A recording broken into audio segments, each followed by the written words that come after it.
इनका यहीं तक था। पांचों जो इन्होंने 5 परिवर्तन बताया है वो 5 अवस्थाएं। ठीक है, अब हम लोग देखेंगे प्रोफेसर काउगिल के अनुसार जनसंख्या परिवर्तन की अवस्थाएं। ठीक है, प्रोफेसर डोनाल्ड ओलेन काउगिल के अनुसार जनसंख्या का विकास चक्रीय ढंग से होता है। उन्होंने विकास की अवस्थाओं को विकास चक्र का नाम दिया है। उन्होंने बताया कि जनसंख्या विकास की अवस्थाएं एक के बाद एक क्रमशः चक्रीय रूप में आती रहती है। ये अवस्थाएं इस प्रकार है। ठीक है, तो इन्होंने क्या बताया कि जो विकास की अवस्था है वो चक्र के रूप में घूमते रहता है, इसलिए इन्होंने इसको विकास चक्र कहा है। ठीक है, तो चलिए देखते हैं। पहला है प्राथमिक या माल्थुसियन चक्र। ठीक है, यह अवस्था वह होती है जिसमें जनसंख्या का विकास माल्थस द्वारा बताए गए नियमों के अनुसार होता है। इसमें जन्म दर तो ऊंची और लगभग स्थिर रहती है, परंतु मृत्यु दर में उतार चढ़ाव होते रहते हैं। ऐसा प्राकृतिक विपत्तियों के कारण होता है। मृत्यु दर में उतार चढ़ाव से जनसंख्या में उच्चावसन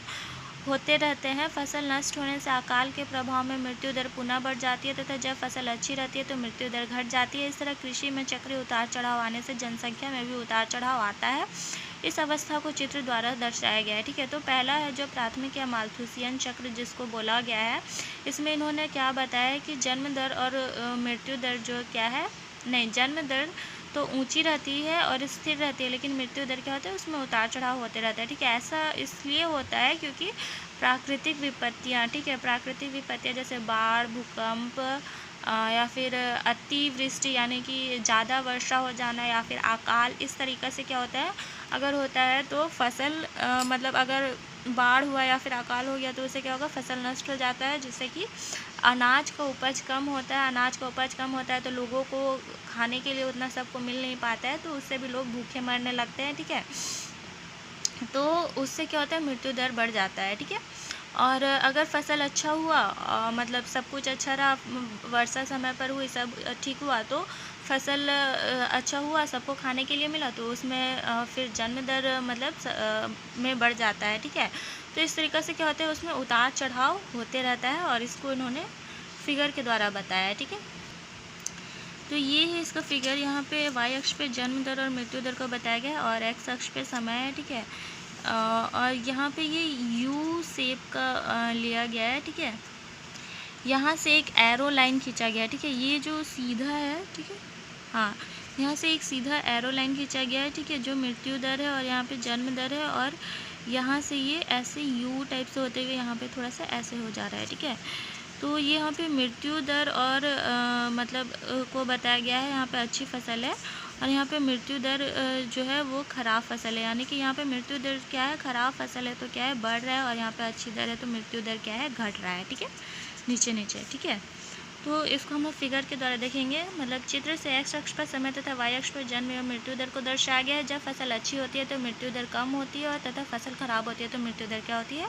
अधिक होती है। ठीक है, दूसरा है आधुनिक चक्र। इस चक्र में जन्म एवं मृत्यु दोनों ही दरें गिरती है, परंतु मृत्यु दर अपेक्षाकृत अधिक तेजी से गिरती है, जिसके परिणाम स्वरूप जनसंख्या में तेजी से वृद्धि होती है। जब दोनों दरों में समान रूप से गिरावट आती है तब जनसंख्या स्थिर हो जाती है। इस अवस्था को जनसंख्या वृद्धि का संक्रमण काल कहा गया है। इस अवस्था को चित्र द्वारा समझाया गया है। ठीक है, तो जो सेकंड अवस्था को इन्होंने आधुनिक चक्र कहा है, जिसमें जन्म दर मृत्यु दर दोनों ही गिरता है। ठीक है, लेकिन मृत्यु दर क्या है, अधिक तेज़ी से गिरता है जन्म दर के मुकाबले। ठीक है, और इसमें जनसंख्या में क्या होता है, तेज़ी से वृद्धि होती है। ठीक है, तो इसको फिगर के द्वारा ऐसे देखेंगे। ये है इसका फिगर। ठीक है, जन्म एवं मृत्यु दर है, यहाँ पे समय दिखाया गया है एक्स अक्ष पे। ये लीफ है। ठीक है, पत्ता जो होता है ना, ये पत्ता के तरीक़े से है, और इसको ड्रॉ करना, नीचे वाला डॉटेड लाइन में जाएगा, ऊपर वाला पूरा लाइन में जाएगा। ये जन्म दर को बता रहा है, ये मृत्यु दर को बता रहा है, ये ए है और ये बी है। ठीक है,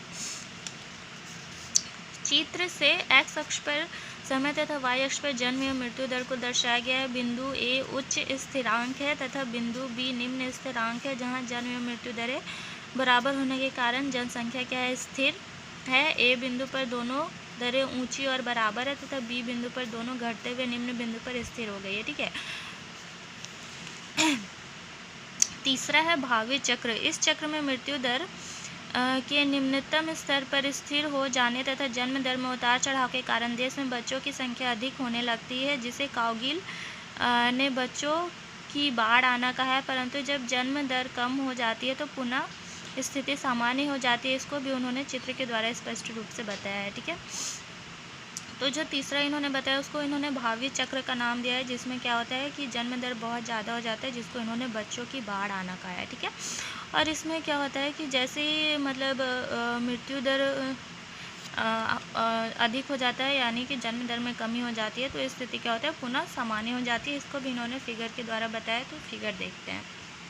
तो ये है इसका फिगर। ठीक है, ये पहाड़ की तरह है, इधर से उठते हुए इधर पहाड़ उठा और ये नीचे उतर गया। ठीक है, तो ऐसे याद रखोगे तो याद रहेगा कि ये पहाड़ है। ठीक है, अगर इसका फर्स्ट फिगर देखेंगे तो उसको उल्टा पहाड़ की तरह बनाना और इसको सीधा पहाड़ की तरह बनाना, ऐसा भी, या फिर उसको यू शेप में हल्का सा बना देना। ठीक है, तो यहाँ पे जन्म एवं मृत्यु दर को बताया गया है। ये समय है एक्स अक्ष पे, यहाँ पे जन्म दर है, यहाँ पे मृत्यु दर है, यहाँ से फिर अगेन यहाँ पे एक डॉटेड लाइन खींचा गया है। ठीक है, चित्र से एक्स अक्ष पर समय तथा वाई अक्ष पर जन्म एवं मृत्यु दर को दर्शाया गया। एक्स अक्ष के समांतर रेखा मृत्यु दर को दर्शाती है, जो कि स्थिर है। ठीक है, ये जो है वो इसका मतलब इसके समांतर है और वो क्या है, मृत्यु दर को दर्शा रहा है। ठीक है, चौथा को इन्होंने संभावित चक्र कहा है। ठीक है, काउगिल ने एक ऐसे संभावित चक्र की कल्पना की है जिसमें जन्म दर में वृद्धि मृत्यु दर की अपेक्षा अधिक होती है। ऐसी स्थिति में जनसंख्या में वृद्धि होती है। रॉबर्ट बी बॉन्स के अनुसार काउगिल की यह अवस्था जनांकीय इतिहास को कभी भी देखने में नहीं आई है।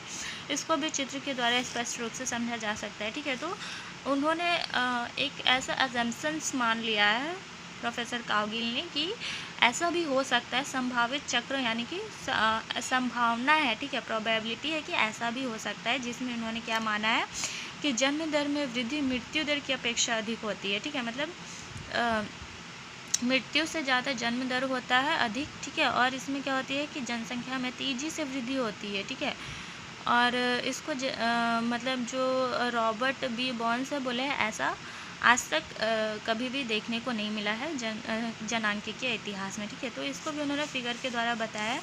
ठीक है, वहाँ पे लीफ देखे थे ना, उल्टा लीफ। ठीक है, वो वैसे ही यहाँ पे भी लीफ बनाना है, लेकिन ये क्या है, इधर से चढ़ता हुआ है। वो वाला क्या था, इधर से चढ़ता हुआ था। ठीक है, मतलब कि वो क्या जा रहा था, वाई अक्ष की तरफ मुंह किया हुआ था, वो इधर की ओर चढ़ रहा था, और ये वाला क्या है, ये इधर एक्स अक्ष की तरफ चढ़ेगा। ठीक है, इस तरीक़े से।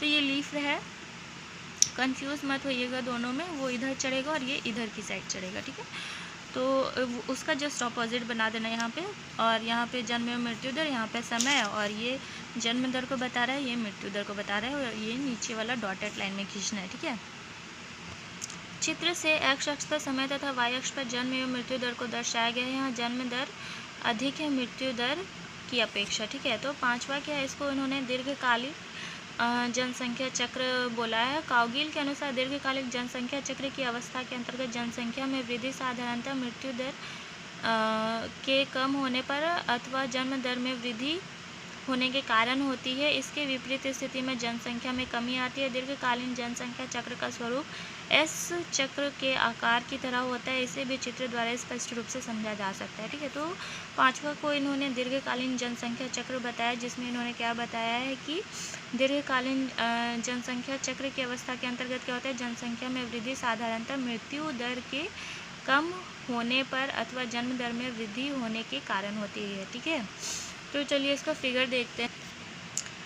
तो ये है इसका फिगर, वाई अक्ष पे जनसंख्या वृद्धि दर और एक्स अक्ष पे क्या है, समय को दर्शाया गया है। यहाँ पे ये एस तरीक़ा से उठ रहा है। ठीक है, एस की तरह। ठीक है, ऊपर में क्या है, पॉपुलेशन ग्रोथ साइकिल को दर्शाया गया है। ठीक है, तो चित्र से एक्स अक्ष पर समय तथा वाई अक्ष पर जनसंख्या वृद्धि दर को दर्शाया गया है। दीर्घकालीन जनसंख्या चक्र का स्वरूप क्या होता है, एस आकार का होता है। ठीक है, तो यहीं पे हम लोग का जो आज का टॉपिक था जनसंख्या संक्रमण का सिद्धांत खत्म होता है। अगर आप लोगों को ये टॉपिक लॉन्ग क्वेश्चन में पूछा जाए तो दोनों ही प्रोफेसर का आप लिखना। ठीक है, और अगर मतलब शॉर्ट नोट्स के लिए आता है तो कोई भी एक का दे देना, या फिर